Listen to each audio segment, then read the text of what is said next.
I want to briefly explain my view of the Nakash in this video and the one that follows when I compare Genesis 3 to Isaiah 14 and Ezekiel 28.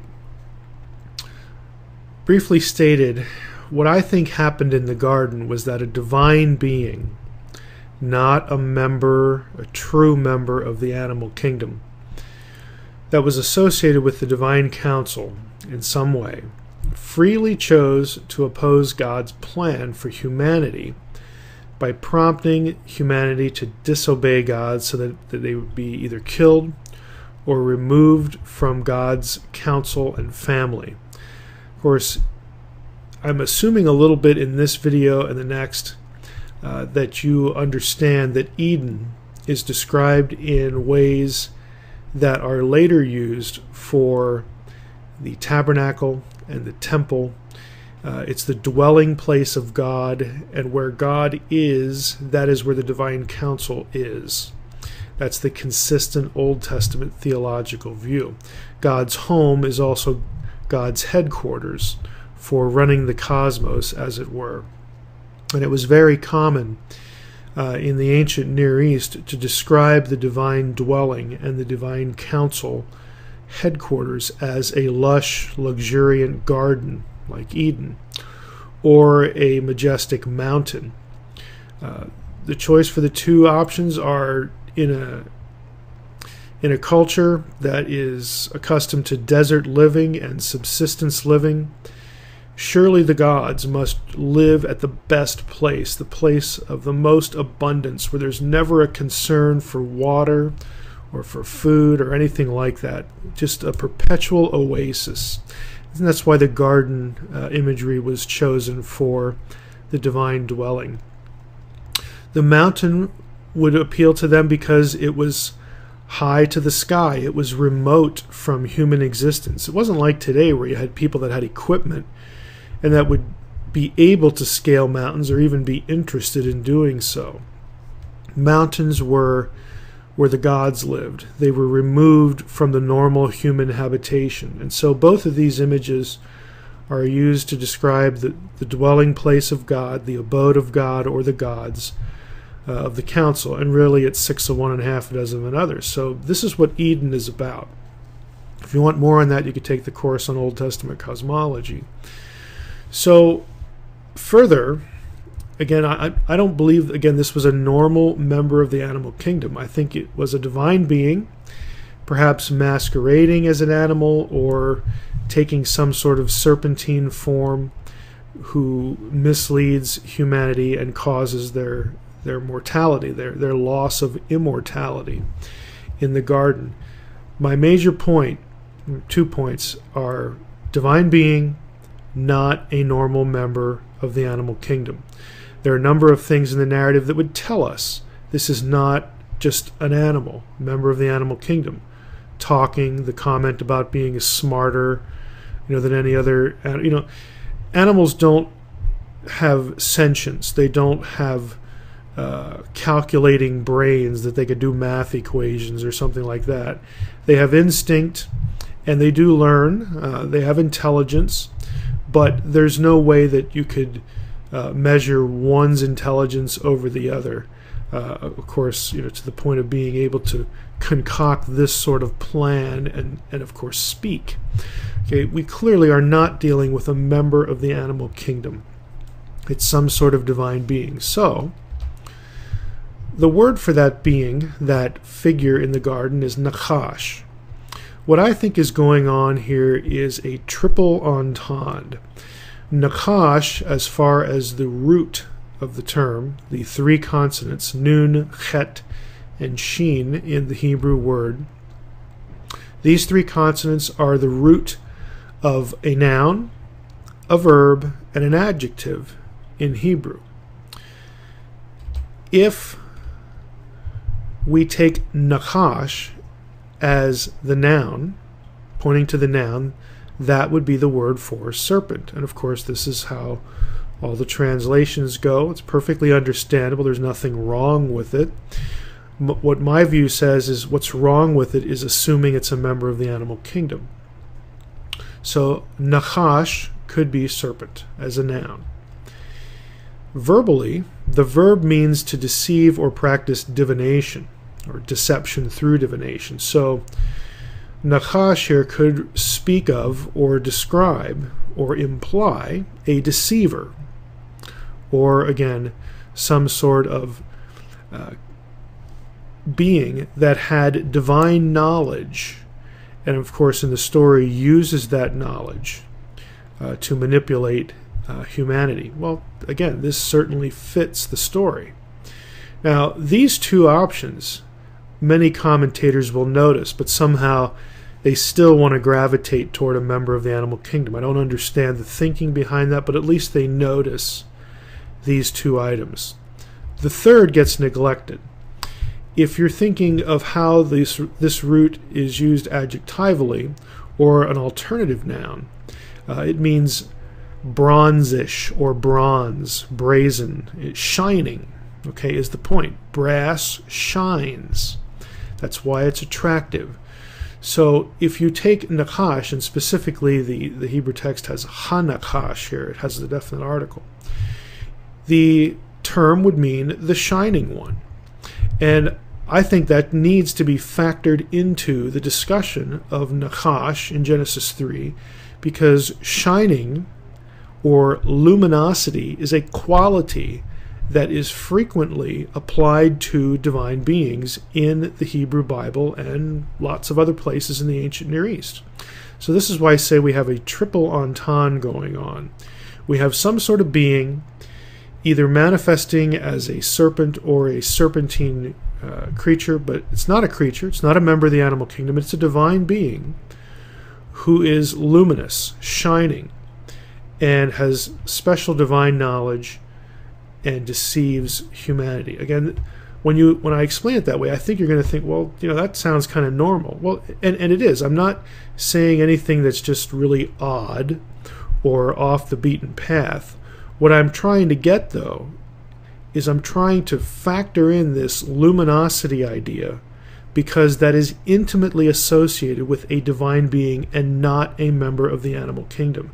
This was not a normal member of the animal kingdom.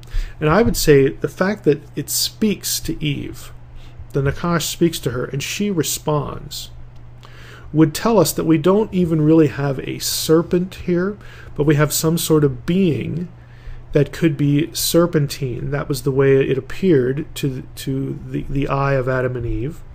And we see this as well in Isaiah 6 with the seraph, the seraphim. Again, most people assume that it means, see, there it's the opposite. There it's the shining, the blazing, assuming that it comes from the verb to burn. And somehow people forget that seraph is a noun that means serpent as well. And it probably comes, as you'll note from your reading, from seraph, the Egyptian, the idea of a guardian serpent, because this is a throne room guardian.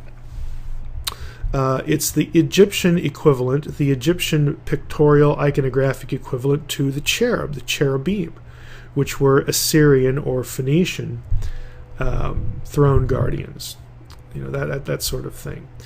You can't include, let me put it this way, you can't exclude options from Genesis 3 and interpret the passage, and then go to other passages and exclude other options, and then sort of argue that there's no relationship between Genesis 3 and the terminology in Isaiah 6, and the episode in Isaiah 14, and the episode in Ezekiel 28. That's illegitimate methodology. What I'm saying is you need to factor all of these passages in to what's going on so that you get a full, complete, coherent picture of a divine throne room in Eden with a throne guardian, cherub, okay, or serpentine, seraph, guardian, that sort of thing, who, as having proximity to God, having some role in the divine council world there in Eden, decides to deceive humanity to get rid of them. It's as simple as that. And so my method is to incorporate all of the data and put it all in the same pot, as it were, and come out with a conclusion, a coherent conclusion. Not to exclude one element in one passage and then flip it around and include the element that I excluded over in Genesis 3, include it in some other passage, and then it excludes something else. Because that is what commentators do. And it perpetuates a misunderstanding and, frankly, a superstitious view of what's going on in Genesis 3. Now, I'm going to show you some parallels in the next video between Genesis 3, Isaiah 14, and Ezekiel 28 that I think lend validity to a more comprehensive approach with respect to the word meaning and what's going on in Genesis 3. Now, again, what I'm going to show you, you will frequently, in fact, rarely see commentators do. And I don't know why. I don't know what the mental block is, or why the methodological sort of trajectories that they go on. I don't know why they take them, and why they include and exclude information as they go to different passages. I don't know. I can't answer that for you. But I'm going to try to give you a fuller picture, and I've included in the advanced readings something by a scholar whose last name is Van Dyke, and he has written a scholarly work on Ezekiel 28, and I have to credit him with a lot of these observations. That is a dense piece of work. If you don't have Hebrew and have a good knowledge of Hebrew and Semitic languages, you're not going to get that much out of it. But I'm posting it because you can get something out of it, and I've highlighted things in it. And also to let you know, to give you proof, as it were, that Heiser didn't invent this. Okay, I'm not alone here. It's not idiosyncratic. It is fundamentally rooted in the text and in comparative Semitic material and methodology that's consistent across the board. This is the end of this video. This is my second short video on my views of Genesis 3 and the Nakash. If you have not watched the first video on the word Nakash, please do that before viewing this one. So to summarize, building on that previous video, what happened in the garden, again, my view is that a divine being, not an animal, not a member of the animal kingdom, who was associated with the divine council in some way, chose to oppose God's plan for humanity by prompting humanity to disobey God, so they would either be killed or removed from Eden, which was God's council headquarters, and of course God's abode and his family. Now, I'm going to compare Genesis 3 with Isaiah 14 and Ezekiel 28.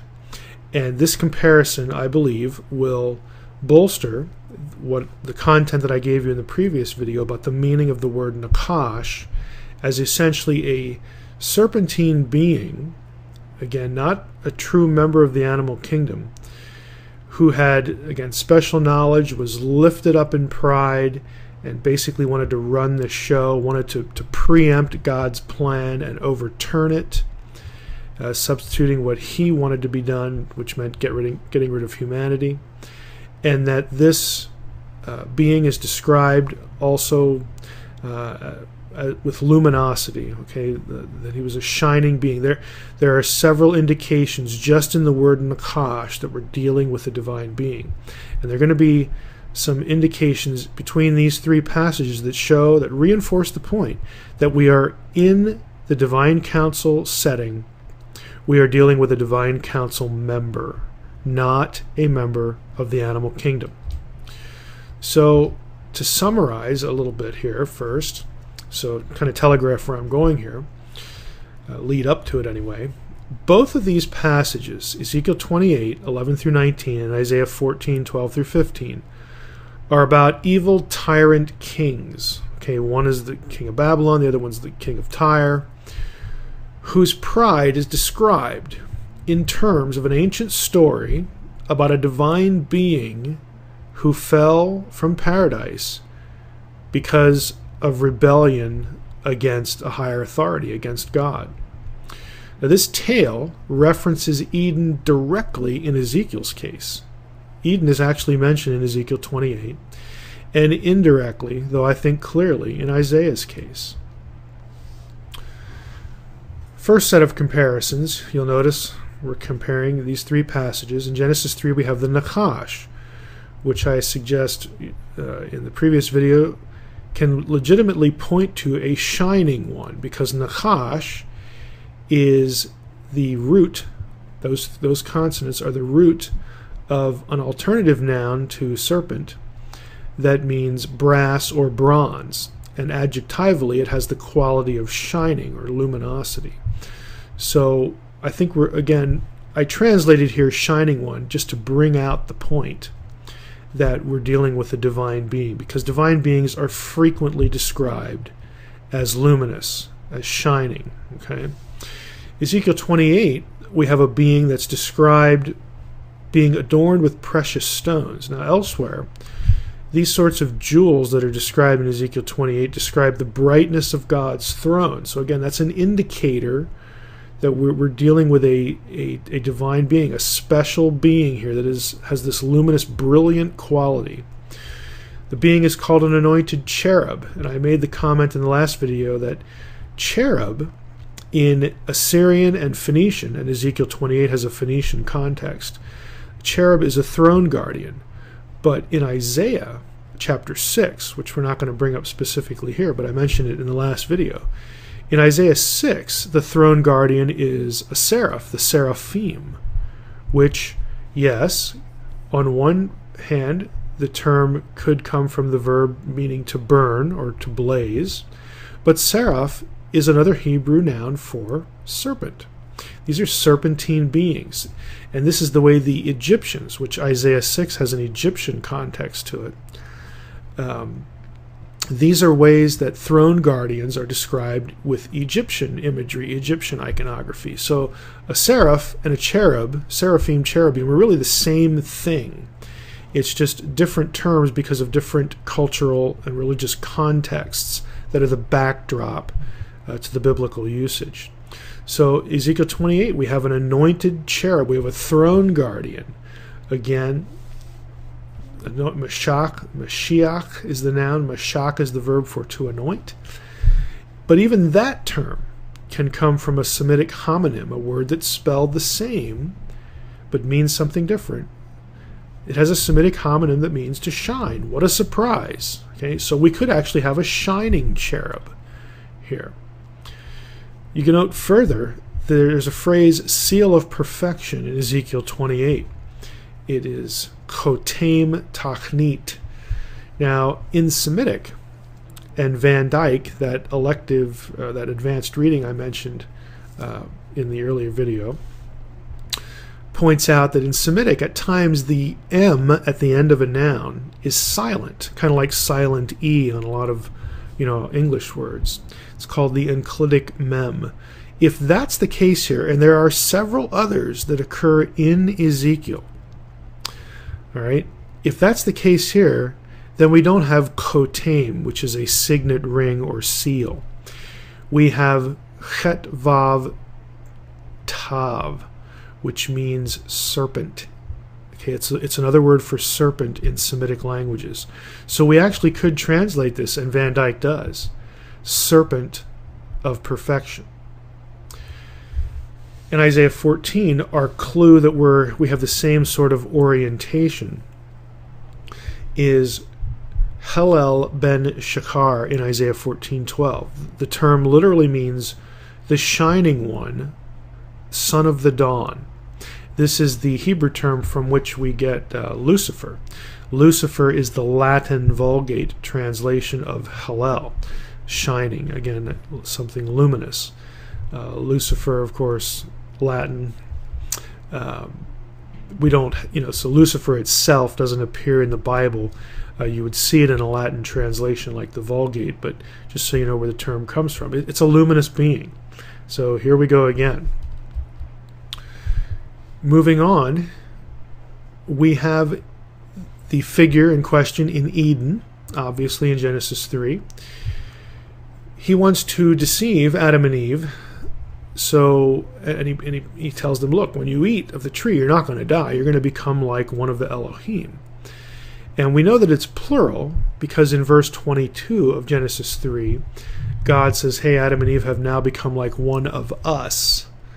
Again, harkens back to the plural. They become like one of us, like Elohim in that verse. And so it's a very clear reference to the divine council setting that is Eden, okay, or that Eden is. Eden was the place of the council, and snakes, I'm sorry to say, were not members. Okay, animals were not members of the divine council, but divine beings were.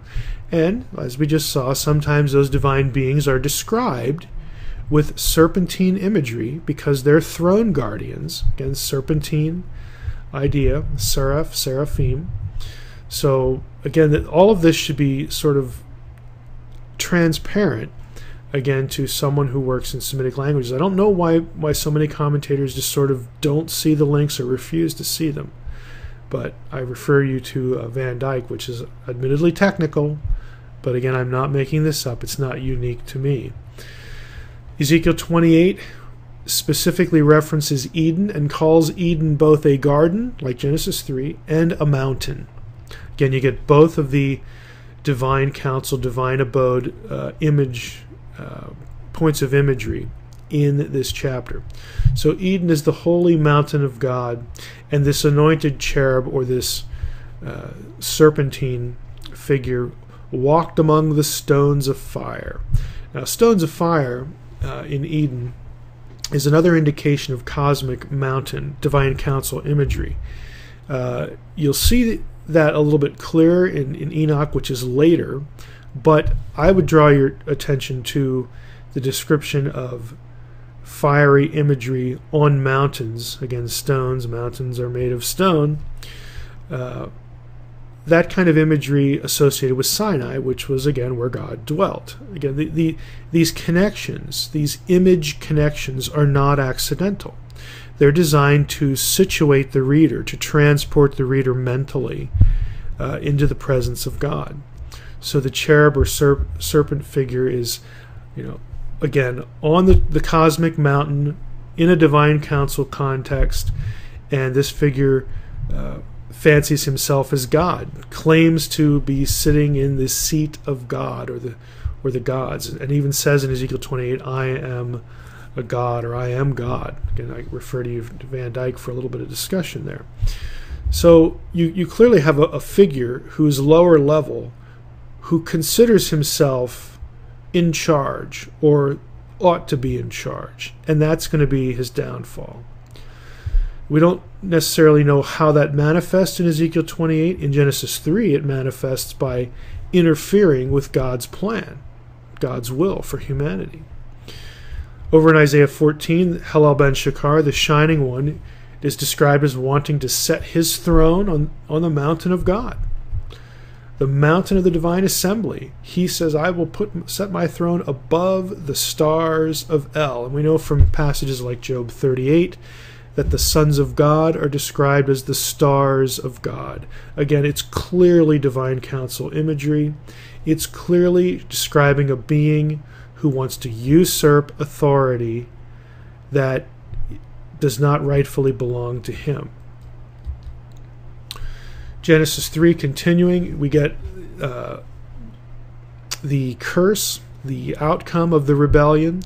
The Lord God said unto the Nachash, because you've done this, you're cursed more than all cattle and every created beast, so on and so forth. Upon your belly you shall go, you shall eat dust all the days of your life. Well, serpents don't actually eat dirt. There are critters that live below the ground that are below serpents, so if this is a literal member of the animal kingdom, we have problems there with the curse. We also know that all women, not even all humans and not even all women, fear serpents. We also know that all humans don't die when they're bitten by serpents. Serpents don't all die from head wounds. If you're going to take this literally as pointing to the member of the animal kingdom known as the snake, you have significant interpretive problems. And again, lots of people know about those problems. I would say that this is resolved by looking at it, again, spiritually and metaphorically, letting the imagery of a divine being with a divine council context who wants to vault himself above ordained authority. Let the imagery guide the interpretation of the curse. I would say that the nakash is cast down to the ground. Keep that in mind, the ground, because in Ezekiel 28, just look over to your right, in Isaiah 14, we have the word eretz. Okay, ground. Eretz is also Sheol, the underworld. Okay, so I think what's going on in Genesis 3 is God says, look, you wanted to be above everything that is heavenly?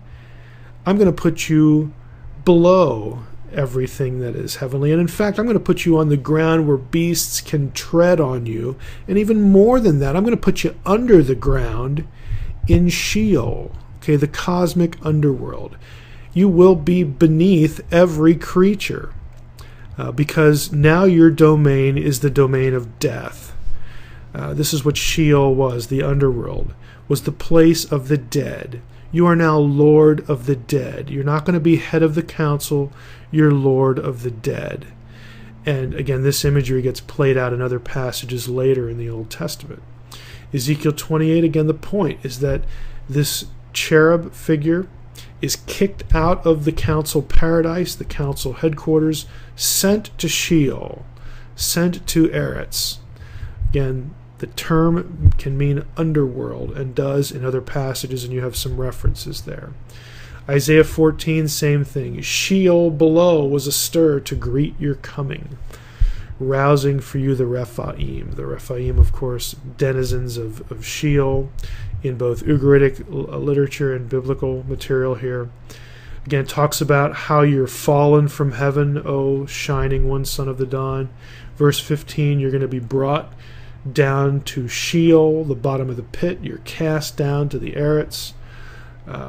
Again, if you look at this and let the imagery drive the interpretation, which is its point, you come out with a very consistent picture of the rebellion of a divine being in all three passages, the result of which is being cast down to the realm of the dead, either the dirt in which people get buried, all right, and that animals walk over, Sheol, the grave, or the cosmic underworld realm of the dead. And this is where, again, the great cosmic enemy is depicted in both Old and New Testament and Second Temple literature. Why? Because God is a God of life and salvation. His opponent is death. And in Genesis 3, this is the result of the fall. Humanity loses immortality, driven out of the garden, away from the presence of God. You shall surely die means you have lost your immortality. You are now not going to be sustained in terms of this contingent immortality you have. You've lost your immortality. You're going to die. And the being that led to this catastrophe, I'm going to put beneath the human world, certainly beneath the divine world. They are now Lord of the dead. This is a very consistent theological picture. Again, I don't know why this escapes so much attention, but it does. If you go to standard commentaries, you're not going to see much of this at all. And it's a shame. It's frankly a shame. So I hope that this creates a clear picture for you, and that it helps you digest the reading. If you've already done a lot of the reading, go back and maybe you can digest some more of it. But I hope that the issues are clear, the parallels are clear, and my thinking and method is clear as well. This is the end of the video.